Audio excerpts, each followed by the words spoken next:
بسم الله الرحمن الرحيم الحمد لله رب العالمين والصلاة والسلام على سيد الأنبياء والمرسلين نبينا محمد وعلى آله وصحبه أجمعين أما بعد. Today inshallah we're going to shift focus a little bit. We had been talking about previously adala and dhabt. Now what is adala and what is dhabt? So Ibrahim's the only one that's close by, so you get stuck. Unless you guys want to yell the answers from the back, I'm fine with that too. Precision. Oh, dhabt is precision. Ahsant, good. Trustworthiness. So adala is trustworthiness and precision is dhabt. Basically the question then comes is like, who gives anyone the right to determine somebody else's trustworthiness? Is that a valid question or no? Right. What gives you the right to determine how trustworthy this person is or how precise this person is?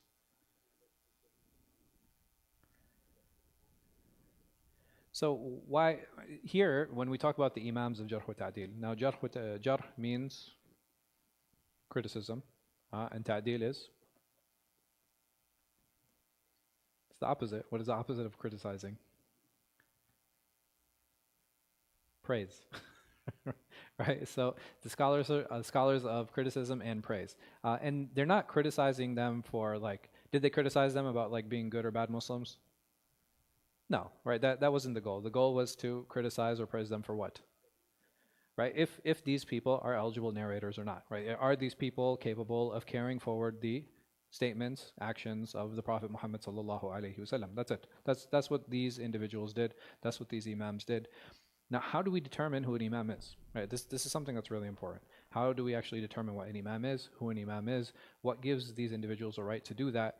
And because we said they're not judging a person's Islam, does that shift the conversation a little bit?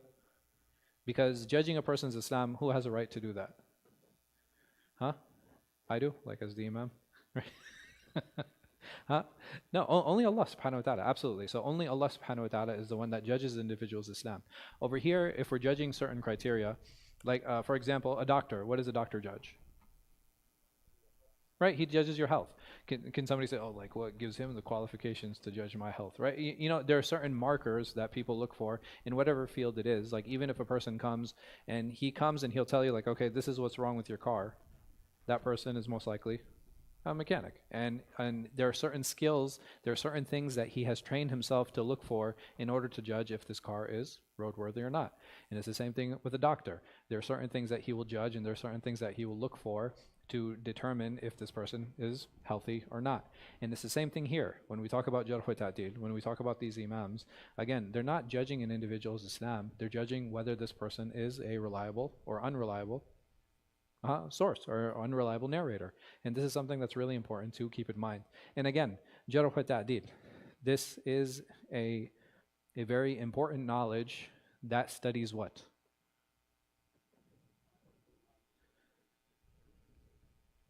What are we studying? What are we focusing on? What are we talking about? Okay, hadith. What about hadith? Like Jarh wa Ta'dil is a very specific part of hadith. Narrators, ahsant, right? So the focus of Jarh wa Ta'dil is a focus on narrators. So Jarh wa Ta'dil, does that happen today? Can I do Jarh wa Ta'dil today? No. Yes. 1%. How many narrators are still living? They're all dead. All the narrators are dead. There's no Jarh wa Ta'dil that can happen. And the reason for that is because all of the people who narrated the hadith of the Prophet ﷺ, they're dead. Right? Is there anyone still actively narrating hadith? Like actively? No, I'm not talking about as a science. I'm talking about is Jarh wa Ta'dil actively being done today? No, it's not. Can I revisit some of the rulings of the previous scholars? Yeah, absolutely. Right. There's always going to be room for that, and there is space for that, and there is actually a number of researches that are done around this, and we'll talk about some of those things. Okay, well, if everybody's dead and we already have all their statements, what are we researching exactly? Right, which is a valid question. Is there room for research in Jarh wa Ta'dil? The answer is yes. Where is something that we're going to spend a little bit of time discussing, inshallah. So Imam al-Dhahabi, he says here in his Muqiddah, speaking about narrators requires, and he mentions three things. He says the first thing, complete piety.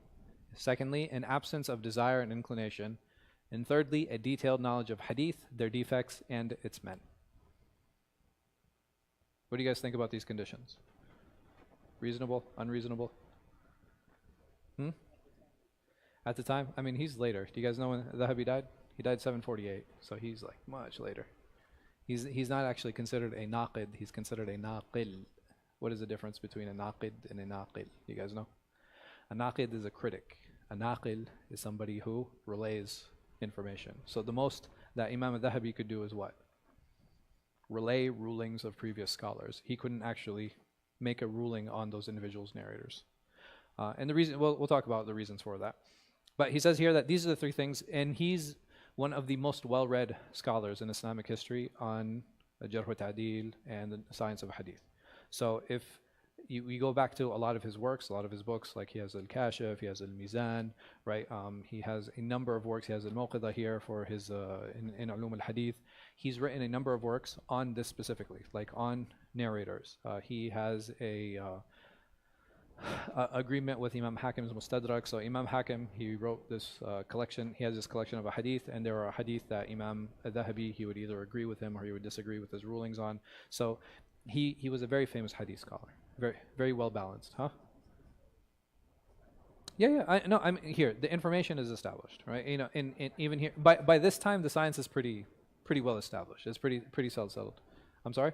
He expanded, right? He expanded. There's like a lot of works. Do you guys know his most famous work? I don't know if you're familiar with it. It's called Sira A'lam Nubala. So basically, it's like one of the longest biographical works that have been done in Islamic history. He has two. One is Tarikh al-Islam, which is significantly longer, but he has shorter biographies of the entries in there. Sira A'lam, he actually goes into more detailed discussions. So you'll find from the time of the Sahaba, all of the major figures of Islam up until his time.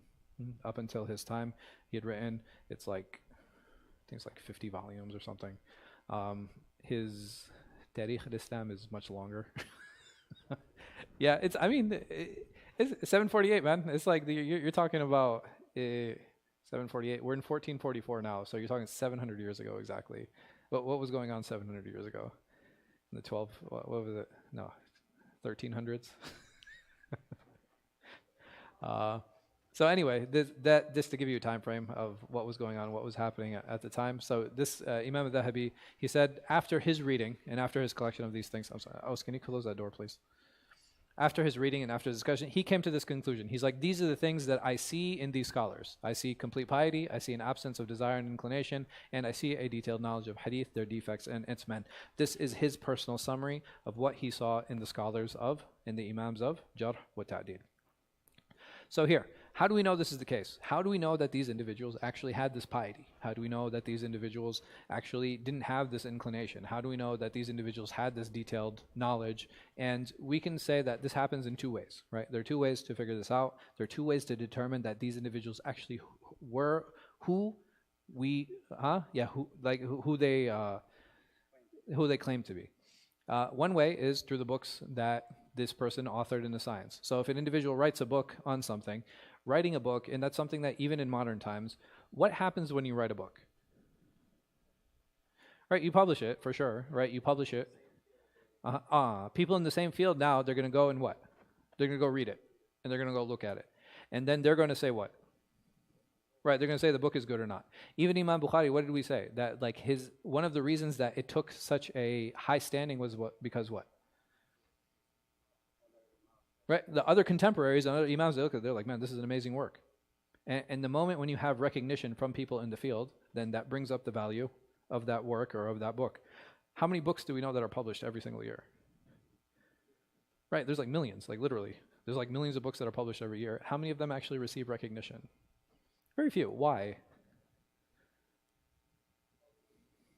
Well, marketing can be part of it, for sure. And another part of it can be like, well, the person who wrote about it wasn't considered qualified in that particular field, right? So people, what happens automatically if I hear that a mechanic is writing about, how the heart functions, right? Am I going to even bother opening the book? No, most likely I won't. Does it mean that he's wrong? No, not necessarily, but because I don't know this person to be in that field, I'm probably going to dismiss that work and I'm going to dismiss that book. So over here, Imam al-Dhahabi, he himself is considered somebody who is qualified in this field. His biggest sheikh was there. He had two big sheikhs. I don't know if you guys know them. One very controversial, one less controversial. Shaykh al-Islam, Ahmed ibn Taymiyyah. That was one of his mashayikh. That was one of his teachers. His second one, less controversial, Imam al-Mizzi. Imam al-Mizzi, he's very famous for because he wrote a book called Tahdhib al-Kamal. Tahdhib al-Kamal, basically what he did is he took all of the major works of hadith that we know today. Before him, there weren't 6, by the way. Before them, there were 5. Some of them made 7. Some of them made 6. They excluded Ibn Majah and they put Sunan al-Darimi in its place. So there was a lot of flux in how you decided which were the considered major hadith works in Islam. It was because of Imam Mizzi, Imam al-Dhahabi Sheikh, who the reason that we use these 6 books today. And those 6 books are that we went over their biographies very quickly. Bukhari, Muslim, Imam Tirmidhi, Abu Dawud, An-Nasa'i, but before him there's one. But it's okay. We'll put the last one on the end. What is the last one? Ibn Majah. So these 6 books, what Imam al-Mizzi did, and this was again Imam al-Dhahabi Sheikh, he said, okay, I'm going to take all of the narrators from these books and I'm going to list them alphabetically. And I'm going to put where they're narrating. So I'm going to mention the places where they narrate, and I'm going to mention a short biography about them, and I'm going to mention what the scholars of Jarh wa Ta'dil had to say about them.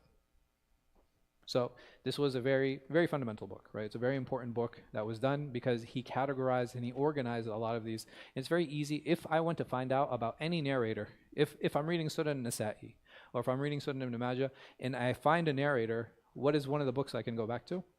I can go back to Tahdhib al-Kamal, right? I can go back to Imam al-Mizzi's book and I can find out about this narrator. I can find out what other books he narrated in. I can find out a short biography of him. I can find out what the scholars said about this narrator, and it'll help me reach a ruling on that particular hadith.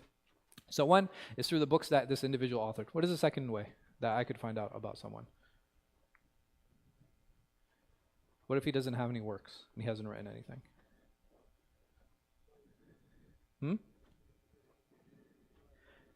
It's not that he hasn't done anything. He doesn't have a published work.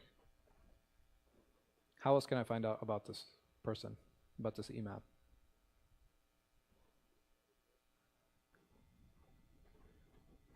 Through what others have written about him, right? So either what he himself wrote or what others have written about him, right? These are the only 2 ways that I can find out about someone. And this helps me determine about that individual, what his position was and what his status was. So going into his works, these are some very famous works, right? These are some very famous works. Over here, I've mentioned 3, right? These are 3 very famous works that were done by different scholars, by different imams. The first of them is Jarh wa Ta'dil by Ibn Abi Hatim. Ibn Abi Hatim, his father was a great scholar of Jarh wa Ta'dil, and you will find throughout this book, he says, Sa'altu Abi. He said that I asked my father. And what he did, there's a series of questions that he does. He asks his father about these different narrators, and whatever his father would respond, he would note it down. Sometimes he would disagree, right? So sometimes he wouldn't agree with the ruling that his father gave, and sometimes he would disagree with that, or he would add additional information to that. There are 2 works. So over here he says that he'll only mention statements of those who are relied upon in Jarh wa Ta'dil. So a lot of people might speak about a narrator. Yes. So you'll have, even today, you have very controversial figures, right? So even if we look at the major speakers, like we have like Yasir Qadi and Omar Suleiman and Zayd Shakir and Hamza Yusuf, all of these people, do you have people who speak about them in positive ways? Yes. Do you have a lot of people who speak about them negatively? Yes, you do. Do all of them have weight? Do all of them have value? No. Why?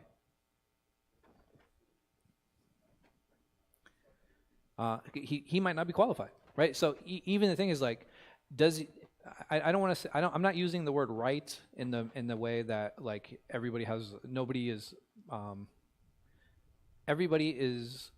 if you're in the public sphere, I'm trying to word this in a good way. If I'm in the public sphere, then people will what? Criticize, right? Like if you're in a public setting, people will criticize. This is well known. Huh? Troll some of them. That's me. I troll them. So like you do have people who will criticize. Now, how do I know if that criticism carries weight if it's coming from someone who what? Right, who's qualified, right? Someone who's in the same field, someone who's in the same standing. Because if I have like, Khalid, a rando, you know what I mean? Like just a random person, and he says like, oh, Zaid Shakir, XYZ, and he just talks about him and he says all these things. There's no value to that. But if I have other people who are just as qualified, who are saying things, and they might be valid criticisms, then those things are to be taken. And it's the same thing here. He says that, okay, yeah, there are a lot of people who talk in this field. There are a lot of people who talk, but I'm only going to rely on people who are actually qualified. And this is something that's really important. And then here, there's a secondary work. So this was actually done by one of my sheikh's students. He taught me when I was in Kuliya, Hisham Halaf. He said, Al-Muzakkun li rawat al-akhbar inda Ibn Abi Hatim. So basically what he did is he took all of the Imams of Jarh wa Ta'dil that Ibn Abi Hatim narrates, he took them out and he alphabetized them. So he did, it's a small work. It's like, I think it's like 27 pages or something like that. Hisham Halaf. He's short. He's a small guy. Possible, yeah. He's, mashallah, very intelligent, very short. Like he's actually really sharp. But he what he did is he took out all of the Imams and he said, okay, these individuals, according to Ibn Abi Hatim, are qualified to speak about narrators, and he put them in alphabetical order. Here, Imam al-Dhahabi, he has a work. It's called ذكر من يعتمد قوله في جرح وتعديل. This is again by Imam al-Dhahabi, the one that we had mentioned previously. And he does the same thing, right? So he gathers all of the different Imams who he feels are qualified to speak on narrators. And the last one we have here, Al-Mutakallimun fi Rijal, by Imam al-Sakhawi. He's a much later scholar, right? So he comes much later. He's a little bit after Ibn Hajar, but he's probably one of the last great hadith scholars from the earlier generations. So he died like 500 years ago. And then from others, what do I do? Then I would look into biographical works. I have to go and look into other biographical works, and I have to see what those biographical works actually say, and that would give me information about this individual, about this imam, about this person. It would tell me about his memory, his status as an imam, what other imams had to say about him. Because for those of you that come to the Muslim class, what is one of the things that Imam Muslim does in order to help determine the position of someone on how trustworthy he was or how his memory was? What is one tool that he used? I don't know if you guys remember. Did he put him like, he said, oh, this is like level 7 and this guy's like level 4? Did he do that? How did he judge an individual? How did he judge a narrator?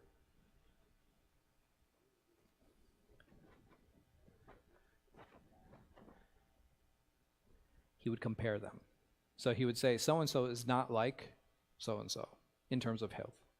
Right, because that's all you could do, right? You have to compare two people. You would compare two individuals in order to get their status. Like an example of this, and be like, okay, well, Omar Sulaiman is knowledgeable, but he's not as knowledgeable as Yasir Qadi, for example, right? So does this diminish anyone's knowledge? No. It says that they're both knowledgeable, but can you put them on the same level? No, you can't. And this is, again, I'm giving modern examples to help understand, past pretext is that this is how that they would actually gauge people. That there are certain people who are known to be knowledgeable, but there are people who are also knowledgeable, but they weren't on the same level. So how many imams need to speak about an individual? So if I have a narrator, and how many imams need to speak about this narrator before I accept or reject him?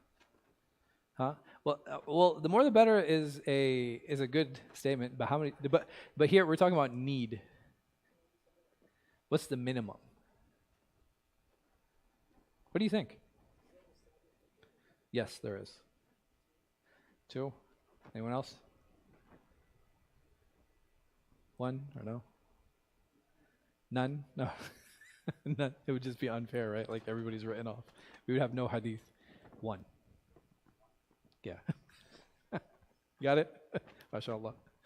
How many imams do you need to speak? You just need 1.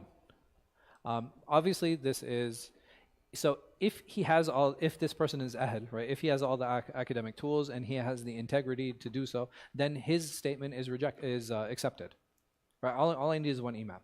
Just one imam is enough to comment on an individual for me to accept or to reject his narrations. The types of jarh wa ta'dil, there are two. There's detailed, and there is what? What is the opposite of detailed? Vague, right? Vague is good, actually. Vague actually might have been worked better. So general or vague. What do you think the what do you think the difference is? One is one is general, and one is detailed. Excellent, very good. You got it. You hit the nail on the head. So if you have the one who's praising or criticizing, if they give the reason, right? So that's what detailed means. If they're giving the reasoning of why they made the ruling on this individual, it is considered a jarh or ta'dil mufassar, right? So this is something that is clarified, something that is clear. And if you don't, this is something that is called mubham, right? It's something that is general or vague. And this is basically, someone will say that, he's thiqa, or he's excellent, or he's kadhab, and that's it. You don't have any other information. Can you wake up, Fahmi, man? He's like totally out, man. Fahmi. Come on, man. Are you usually dreaming about he's dreaming about the Imams of Jarh wa Ta'dil. So he's absorbing in his sleep. So when the one praising or criticizing does not clarify the reason for the ruling. Tayyib. I guess the next question would be, does every praise or criticism need to be clarified? Do you think this is a condition? Okay, no, I have a no. Anyone say yes? So as far as praise is concerned, do I need a reason to praise someone? Or like, here, let me put it this way. How many reasons do I have to praise someone? Just like one or two, or is there many? Right, there are many reasons I can praise someone, right? Like they're generous, or they're modest, or they're trustworthy, or they're very frank, or they're very courageous. There's like thousands of reasons that we can use to praise someone. When it comes to dispraising someone, are they just as many? No, think about it. It's actually very few, if you think about it. Right? The person isn't either he's a liar, or he's not trustworthy. Yes? So the reasons to actually criticize someone remember, we're talking about in the science. We're not talking about in general. But as far as the science is concerned, if you look, the reasons to actually criticize someone are very few. They're very limited. Yeah, that's enough to reject his hadith. So forget anything else that he does. And even the other things that we can think of, they'll fall under one of these two. All right, yeah, he committed zina. He's not trustworthy, right? Right? He steals. Well, he's not trustworthy. You understand? Like, so even these other things that we can think of, like the other reasons that we would have to actually dispraise someone or to criticize someone, you'll find that it'll fall under one of these two larger categories. Yes. Mm-hmm.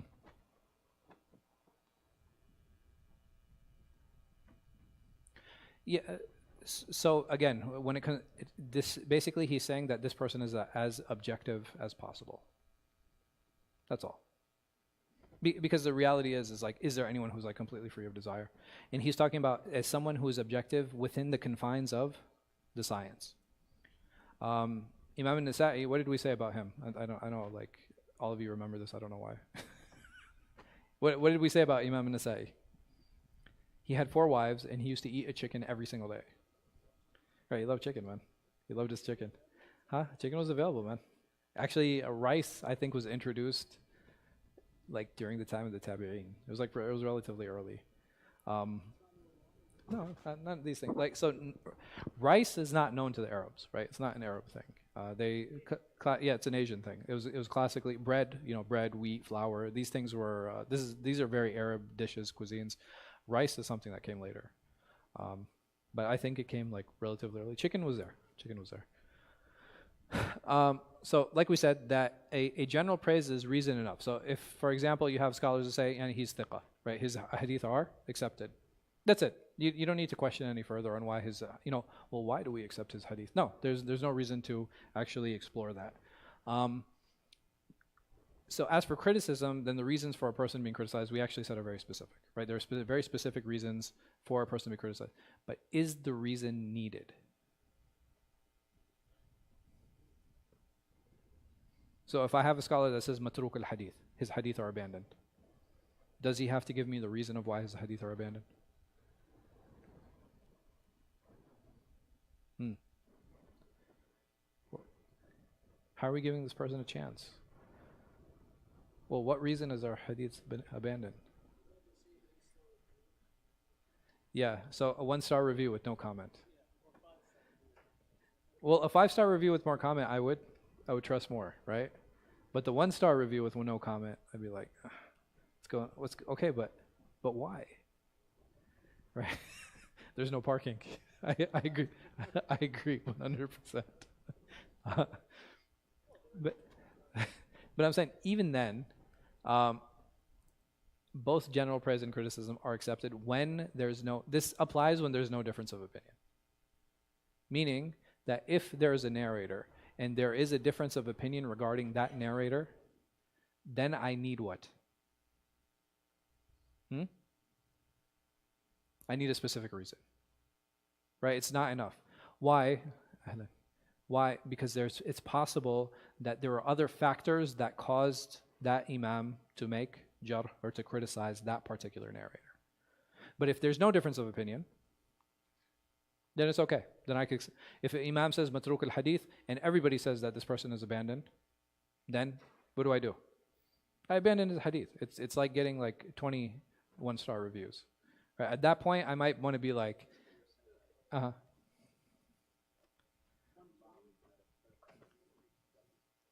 Sure. I mean, there could be personal reasons like that, but I mean, we assume that those aren't reasons for criticism, right? Like that, ideally. Now, within the field, obviously you do have professional jealousy. There's no doubt about that. But I'm saying that assuming like we should assume best that these people who are criticizing, they're not doing it for those reasons. And that would where that would be apparent. Is it possible that everybody's jealous? No, it's not possible that every single person is jealous. Right. Usually jealousy is just going to be like, there's going to be a 1 or 2 people that are jealous. And where's that guy going to show up? Because you're going to be like, okay, well, what is these 20 other guys? They're saying that he's accepted and he's okay. What is the problem with these 2 here? Then you'll read into what? Then you'll read like, oh, and then he interacted with him here. Oh, he took away his students. You know what I mean? Like you actually have these things that happened. And then you start saying like, okay, I see what happened here. He's just salty. Yeah. No. You can see it. You'll be like, oh yeah, he's just salty. I could see why he's so upset here. And we had used the example in Imam Muslim's class, right? So you have Muhammad ibn Yahya al-Dhuhli, very famous example, somebody who was clearly intimidated and jealous of Imam al-Bukhari. I mean, can't really blame the guy. Huh? Oh, jealousy? Yeah, no, jealousy is a real thing. I mean, the thing is, it requires a lot of tazkiyah, right? It requires a lot of like mujahada and like fighting your nafs, but jealousy is a real thing, man. True. Keep your friends closer and your enemies closer. So if there is khilaf, what are the steps? What do we do then? If I have a narrator and there's khilaf over this narrator, how do I actually engage now? What do I do? And there are steps for this too. This differing over a narrator is something that we call ta'arud. And ta'arud al-jarh wa ta'dil. This is when there's not an agreement between the jarh wa ta'dil. So you have a narrator and there have scholars who are criticizing him and there are scholars who are praising him. What do? Can we just abandon the hadith? No, or that's not being fair either. So we have to look and we have to take the steps. So how does this occur? Sometimes you have one imam making conflicting statements. So we talked a little bit about some of the reasons that could happen, but why would you have one imam that has conflicting statements? What could have happened in that situation? Okay, an old opinion and a new one. Maybe he came across more information. That's a possibility. What else? He was mistaken. Maybe he made a mistaken ruling and then he corrected it. What else? Is it possible the narrator changed? Yeah. We had talked about this group of people. You guys remember? Mukhtalitin. That an individual, something happened, a trauma happened, and what happened? right? The narrator himself changed. So the ruling from the Imam, that changed. Conflicting statements from one Imam. So I'm sorry, the first one was different. This one was one. I reversed the order. But if you have different Imams, right? So you have some scholars that say he is accepted, and you have some scholars that say he is rejected. I think that's something that's really clear. And one of the most challenging sections of this science, in Jarh wa Ta'deel itself, is that the one who doesn't specialize in it, he's going to be like, yo, what is going on? It's like this guy's saying he's abandoned. This guy's saying he's like an amazing. Like how did that happen? And it looks, again, and we had talked about this, I think, initially, when an outsider comes and just kind of looks at the science, to him it's just going to appear random. It's like, man, all right, he's saying this is accepted and this is rejected and this is okay and this is all right, right? Right, it looks random. It doesn't look like there's any method that's going on here. And this is the same problem with Jarh wa Ta'deel. Like, all of a sudden it's like, saltu an fulan. Like, I asked about fulan and he told me this. And he said, if he narrates on these people, he's okay. And if he narrates on these people, he's not. And I asked him about this. And you're just going through and there's just like all these questions, just asking about different narrators. So for someone as an observer, he's going to be like, yo, what is going on? Like, what is going on here? It's just like a bunch of questions. This looks so random. How do I know that he's even giving the right ruling on this person? Yeah, no, you have to, like, so you do need to have knowledge. When I'm engaging with these books and I see a narrator being spoken about, there are a few things I need to know. Number one, I need to know about the narrator being asked about. And secondly, I need to know about his narrations, right? So it's not enough for me to know, like, where he was, when he was born, who his teachers and stuff were. I need to actually know what his narrations were. Because when he's asked about that, it'll be like, okay, well, what do you say about Ahmed narrating on Khalid, for example? So I'll have to know what? All of the chains where Ahmed and Khalid are mentioned together. And this is why it's such an intricate science, and that's why that's why it comes across as so challenging sometimes. So over here, what are some important books? I've listed 3 books here. You have Al-Kamil by Ibn Adi. This is probably one of the most earliest works, and this is called Al-Kamil fi Du'afa. And basically this is a collection of weak narrators. And not necessarily weak. There are a number of narrators that there's actually a difference of opinion over that he mentions and he brings. And then you have Al-Mizan, and then you have, the full name is called Mizan al-I'tidal, which is basically the scales of justice.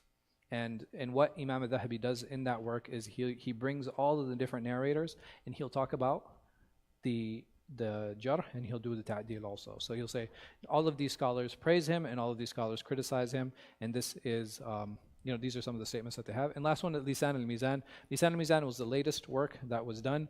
This was done in 852. And Lisan al-Mizan is basically, so a scale has, like, this balance point? You guys know what that's called? It's called the tongue. Yeah, this is called the tongue. So Lisan al-Mizan means the tongue of the scales. So he's trying to say that I'm producing a work that is more what? A little bit more precise than the one that preceded me. And then my Sheikh Hatem al-Awni, he actually has a work that's called Dhayl Lisan, which is basically, in addition, he's saying these are the narrators that Ibn Hajar he missed and that he's included in a separate work. So when there's a difference of opinion of a narrator, what do I do? And there are a number of steps that are involved. There are 3 major steps that are very important to keep in mind and very important to follow. The first one, determine if the difference of opinion is actual, right? Is there a real difference of opinion concerning this person, or is it a perceived one? Because if it's a perceived one, that means that there's no real difference of opinion. Secondly, making an informed decision, meaning that after I have all this information, what am I going to do? Either I'm going to say he is accepted or rejected. And lastly, suspension. Suspension means that I don't have enough information to what? To make a ruling. Like, I can't decide either way. So these are the 3 steps that I do. Number 1, I have to establish if there's a difference of opinion. Secondly, once I determine what that difference of opinion is, I need to make a choice. And thirdly, if I don't have enough information to make a choice, then I suspend a ruling, and I don't make a ruling until I have more information to make that ruling. And there's nothing wrong with that. So if we have a difference of opinion over a narrator, is it actual? Or is it something that we can decide over, or do we need to suspend over that? And again, is there an actual difference of opinion over the narrator, or is it something that's perceived? We weigh the opinions, and then we'll make that decision. And finally, when there's no way to reconcile in a meaningful way, then we would suspend judgment. So even in determining the first step, how do I determine if there's an actual difference of opinion? And there are different ways of doing this. Number one, ascription. Is the ascription sound? So these scholars who made these statements, are those asanid, can I actually ascribe them to them? Did Imam al-Nasa'i actually say this? Did Yahya ibn Ma'in actually say this? Did Imam Bukhari actually say this? And if I can determine the ascription, if I can say like, no, this chain, and subhanAllah, even in Jarh wa Ta'dil, we have chains of narration. So when it comes to carrying forward these statements, we actually have chains of narrations for those as well. So not only is it important to understand that there are asanid for hadith, there are also asanid for Jarh wa Ta'dil. Yes. Yeah. And it was narrated on so-and-so that he said such and such. I mean, you need it, right? Is it reconcilable? So once I ascribe it and once I determine, like, yes, all of these imams said what it is that they actually said, then is their position reconcilable? Is it possible that I look at all of these statements and I determine, well, actually, it's important to understand that when he said, if you have 5 scholars that say he's accepted and you have 3 that say he is rejected, it's like, okay, well, this looks like I can't reconcile it, but yes.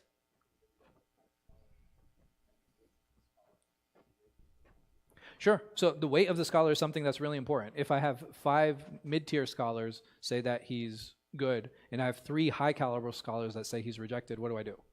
I would take the high-caliber scholars. The other one is like, okay, these 5 scholars, when did they meet him? Right? Did they meet him early in his hadith career? And these 3, did they meet him later? You know what I mean? Like, so there's a lot of investigation that can actually happen concerning these narratives. And lastly, if it's irreconcilable. Right, so in that situation, if I have, for example, if I have 5 for and 3 against, these 5 I found out that they met him before there was a fire, and these 3 they met him after his books burned. Did I reconcile it? Yes, I did. Right, I determined and said, but all of them are what? Right. All of them are right. But if I have an irreconcilable position saying, okay, well, these 5 who are pro and these 3 are against, there's nothing like that. Somebody has to be right. Right, somebody has to be right. How do I determine that? And again, that requires its own steps. And sometimes the scholar can be unjust in his ruling. Sometimes he heard something from someone else and he trusted that person, and what did he do? He made a ruling based on what he had heard or what he had experienced.